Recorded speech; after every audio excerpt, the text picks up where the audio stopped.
Hola amigos, bienvenidos al video final de este tema que hemos titulado El Jesús divino versus el Jesús humano.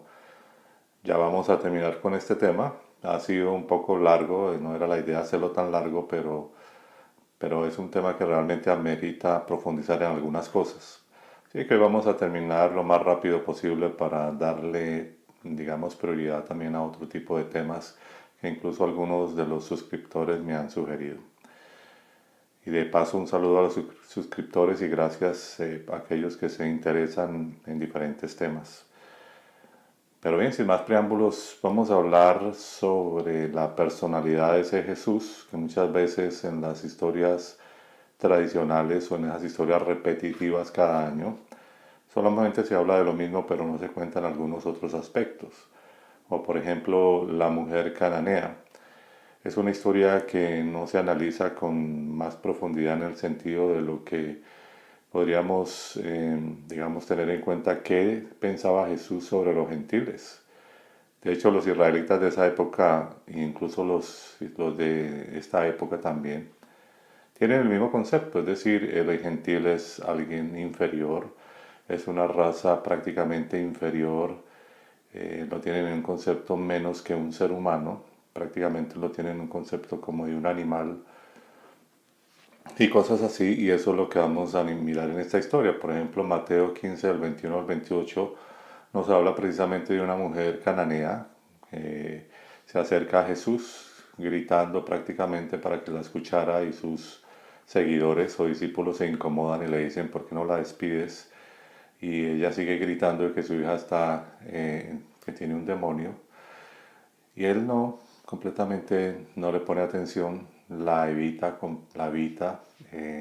hace silencio. Y finalmente le dice, después de un tiempo, de un rato, le dice, yo solamente vine, o mi misión es prácticamente venir a las ovejas perdidas de Israel. Y no sería justo que el pan que se le debe dar a los hijos sea dado a los perrillos, que incluso es una traducción un poco suave que utiliza aquí el traductor, pero que posiblemente la palabra que debió haber usado es perros, teniendo en cuenta que incluso en el libro de Apocalipsis se utiliza esa misma palabra en donde dice que los perros estarán afuera. Por lo tanto, eso nos deja entrever que definitivamente el concepto de Jesús con respecto a los gentiles era exactamente el mismo que tenían los israelitas de esa época y lo que han tenido prácticamente a través de la historia con respecto a los gentiles. La otra parte es si Jesús era un pacifista, ¿no? Normalmente se da a entender que era un pacifista, pero él mismo dice, según lo que está escrito, lo que escribieron este tipo de versículos, como por ejemplo Mateo 10, 34 dice que Él no vino a traer paz a la tierra, sino espada, a traer división, a que hubiera división entre padres e hijos, etc. Por lo tanto, pues obviamente aquí nos está demostrando que no era realmente un pacificador y que incluso el grupo con el que él andaba, a quienes han llamado discípulos, andaban armados. De hecho, Kefa o Pedro era un hombre que no solamente era un hombre iracundo, sino que andaba armado. De hecho, cuando fue el arresto de Jesús, cuenta la historia que prácticamente le quitó una oreja a un romano. Y pues eso nos deja ver que sí era un grupo en cierta forma rebelde, que era un grupo que tenía que ver o que tenía esas características de los celotes que hemos hablado, en donde estos celotes o grupos revolucionarios existieron en esa época en diferentes, digamos, años y que su finalidad precisamente era derrocar el imperio romano. Por otro lado, también tenemos la historia del Pesaj o la Pascua que celebró Jesús la noche anterior a la crucifixión, en donde aquí vemos algunos elementos importantes para analizar. Y es que definitivamente lo que la mayoría de personas asumen es que el sacrificio de Jesús es como hubiera sido el sacrificio pascual, donde fue como un cordero inmolado que quitó el pecado del mundo, etcétera. Pero eso no fue así, porque la noche anterior él celebra Pascua o Pesaj igual que lo hacían tradicionalmente siempre los israelitas, que había sido obviamente dada la orden por su Dios. En Éxodo 12, donde les habla de cómo tenían que hacerlo, tenían que reunirse en la noche con diferentes en familia, y si la familia, si no alcanzaba para una familia, pues tenían que unirse entre familias. Y básicamente Jesús lo celebra. Incluso dice que había añorado celebrar esa Pascua con ellos, lo cual nos deja entrever que seguía todas las reglas y las normas, en este caso israelitas y judías, y obviamente del Dios de ellos llamado Jehová. Eso obviamente anula completamente todo ese concepto que se ha vendido de que él era ese sacrificio pascual, etcétera, cuando él mismo celebró la Pascua. Y también obviamente nos deja entrever que ahí ya no era tan esenio, en ese sentido no nos mostraba esa parte esenia, teniendo en cuenta que a los esenios se les, digamos, una de las características que tenían era que prácticamente eran como vegetarianos. Entonces, pues eso también dejaría de entrever de que en algunas cosas parecía esenio, pero en otras cosas no.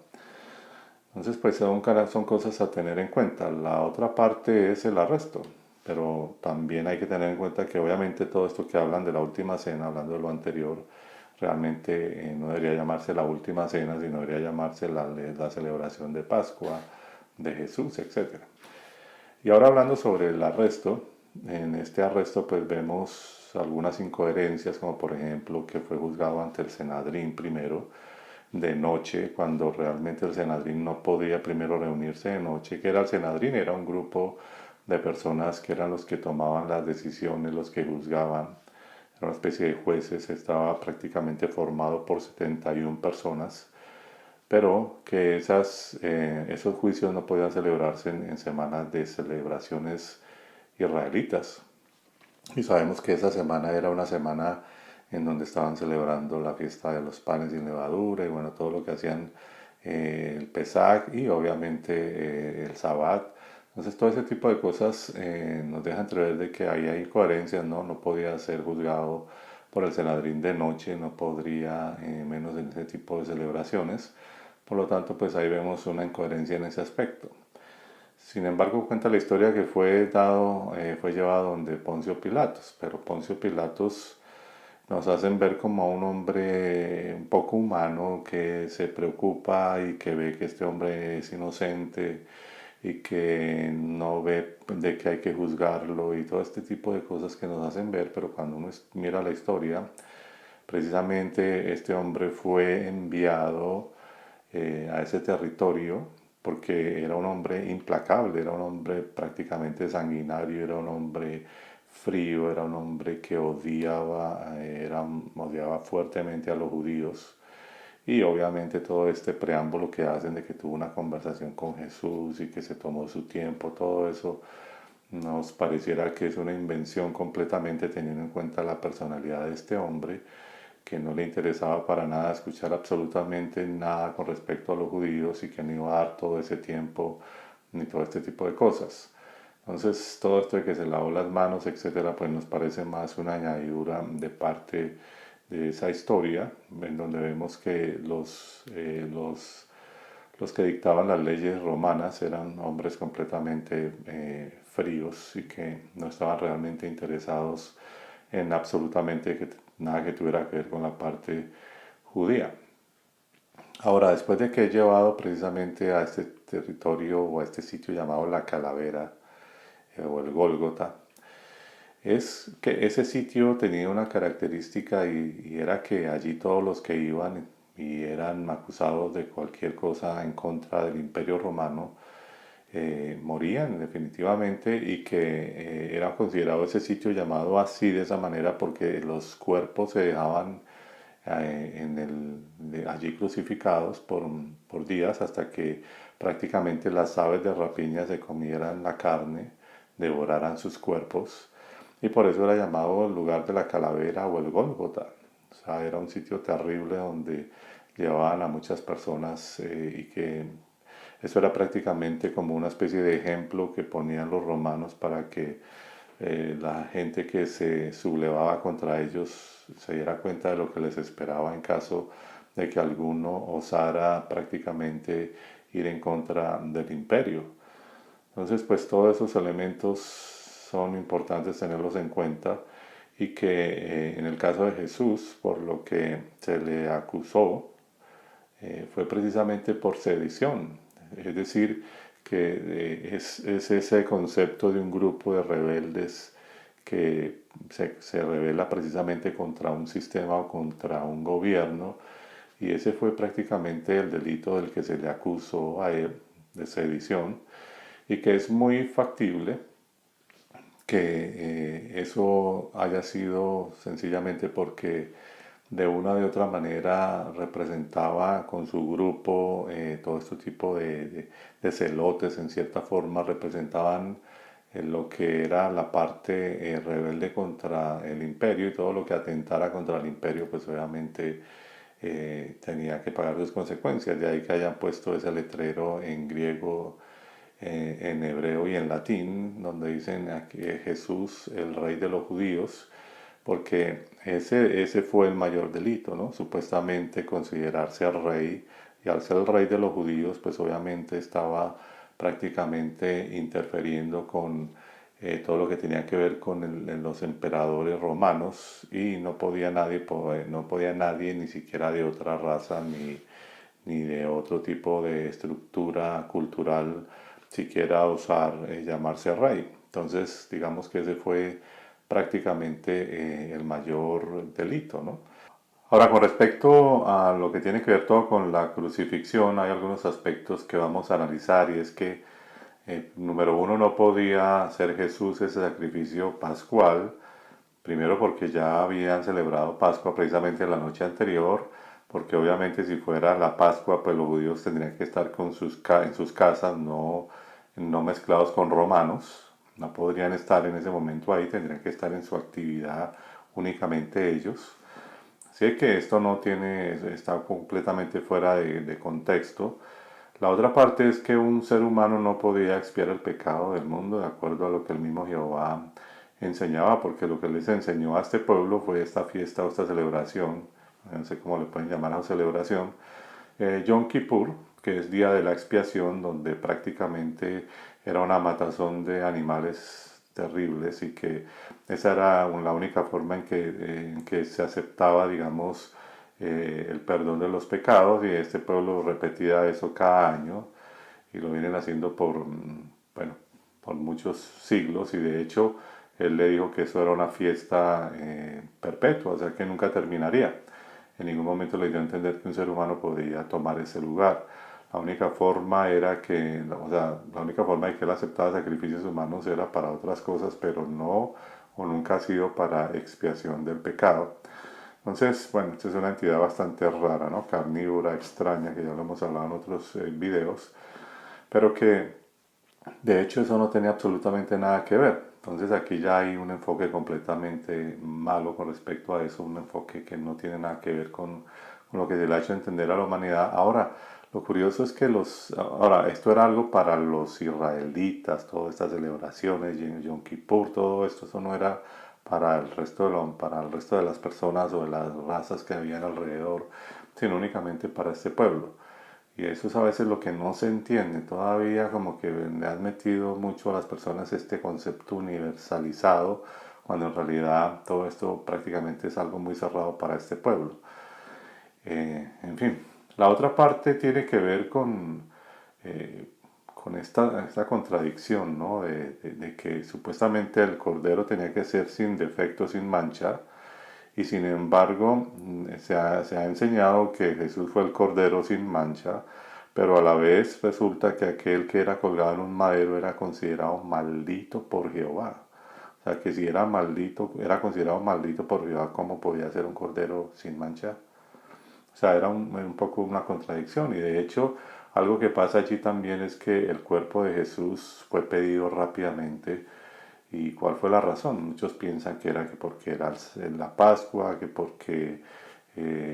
tenía que ver precisamente con la Pascua, etcétera, pero no tiene nada que ver con eso, era sencillamente porque era víspera ya del Sabbat, era una de las cosas donde ellos no podían tener actividades en ese momento. Pero había otra causa aún más importante, que está precisamente en Deuteronomio 21-23, en donde dice que todo aquel que es colgado en un madero es considerado maldito por Dios o por Jehová en este caso. Y entonces su cuerpo no podía permanecer ahí por más de un día, es decir, el mismo día tenían que bajar el cuerpo,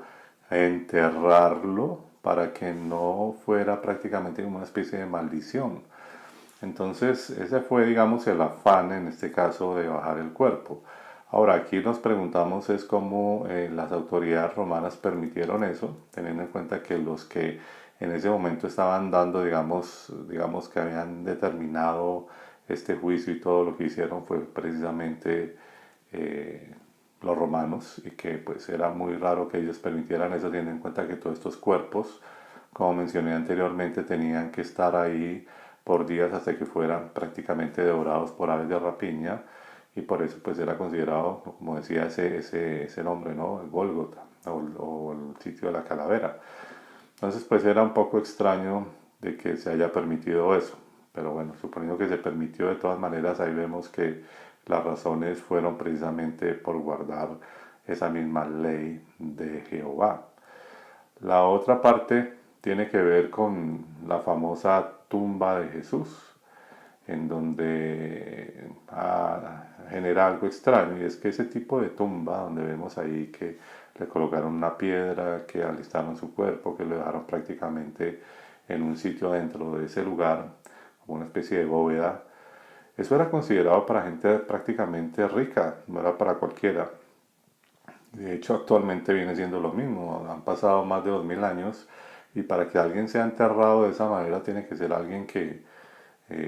muy importante, tiene que ser alguien que incluso tiene los medios económicos para eso.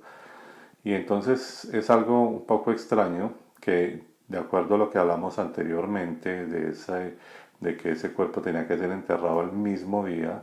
los judíos no enterraran el cuerpo bajo tierra. Esa es una cuestión que deja algo de entrever allí muy extraño, sabiendo que el mismo Jehová en Génesis 3 dice que prácticamente le dice al ser humano, le da a entender a estas primeras o a esta raza semítica de que con el sudor de la frente ahora tienen que pues trabajar y todo eso, le dice porque polvo eres y al polvo volverás, o sea, es un concepto de volver supuestamente a la tierra. ¿Y por qué entonces Jesús tuvo tantos privilegios, teniendo en cuenta que fue condenado por los romanos que eran implacables, que estaba en un sitio donde era muy raro que lo dejaran bajar, descolgar de allí, teniendo en cuenta que ya tenían unas normas específicas? Ahora la otra parte, una tumba prácticamente difícil de sostener. Aparte de eso, de que los mismos romanos hayan tenido que ir supuestamente de guardias allí, como dando digamos, todo ese soporte a esta situación, lo cual obviamente por el carácter de estos personajes romanos no era muy difícil pensar que hicieran eso. ¿Y por qué no fue enterrado bajo tierra, sino en una especie de bóveda? Nos deja entrever allí alguna especie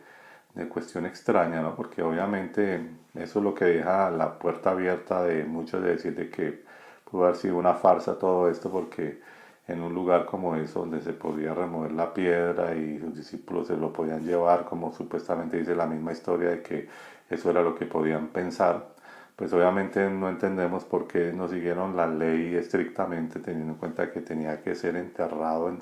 bajo tierra prácticamente y que era considerado prácticamente alguien que había maldecido el mismo Jehová. Ahora, es que nomás todo esto es tan incoherente que la gente piense que, o sea, que qué tipo de Dios o de padre maldice a su propio hijo, ¿no? Y ya le permite que pase todo eso, es que para justificar a otros seres humanos, o sea, ¿por qué no hacerlo directamente, evitarse todo este procedimiento? O sea, nos han metido una historia de una especie de ser medio raro, carnívoro, que pedía sacrificios de animales, que pedía sacrificios humanos para otra cosa, que supuestamente él mismo es, pero que se hizo hombre, pero que se hizo maldición y que el mismo Padre lo maldice para que entonces justifique al resto de los humanos. O sea, una cantidad de incoherencias allí que incluso, como ya lo hemos mencionado, están también fuera de contexto escritural muchos de los conceptos que usualmente se están enseñando en la actualidad. Otra de las cosas es pues ya la famosa resurrección, en donde se le aparece a ciertas personas, que dicen que algunos lo vieron, que muchos lo vieron, y bueno, tenemos el ejemplo de Tomás que no creía y que bueno, le dice que toque las manos de él y el costado y que vea todo eso y que no sea incrédulo, toda la historia que ya sabemos. Pero entonces después viene más adelante el llamado apóstol Pablo también en todo esto, en donde vamos a hablar sobre eso un poco, pero ya para terminar, pues después de que ya lo ven todo resucitado, entonces se va.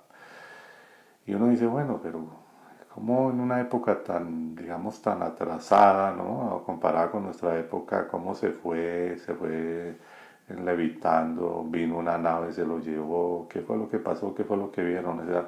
esta historia al final es bastante, deja entrever mucha ficción, muchas cosas que parecieran más allí como arregladas y de hecho que también tiene que ver con otra de las, como hablamos en la parte divina, ¿no? De todos estos conceptos de dioses que hacen lo mismo, que vienen, que se presentan como salvadores, que incluso prometen, hacen promesas a sus seguidores, etcétera, o al mundo. Pero, en fin, eso es algo bastante raro, ¿no? Ver que a la luz de que una cantidad de personas vean a un ser humano levantarse de esa manera e irse para el cielo. Ahora, el cuerpo tenía una característica un poco extraña porque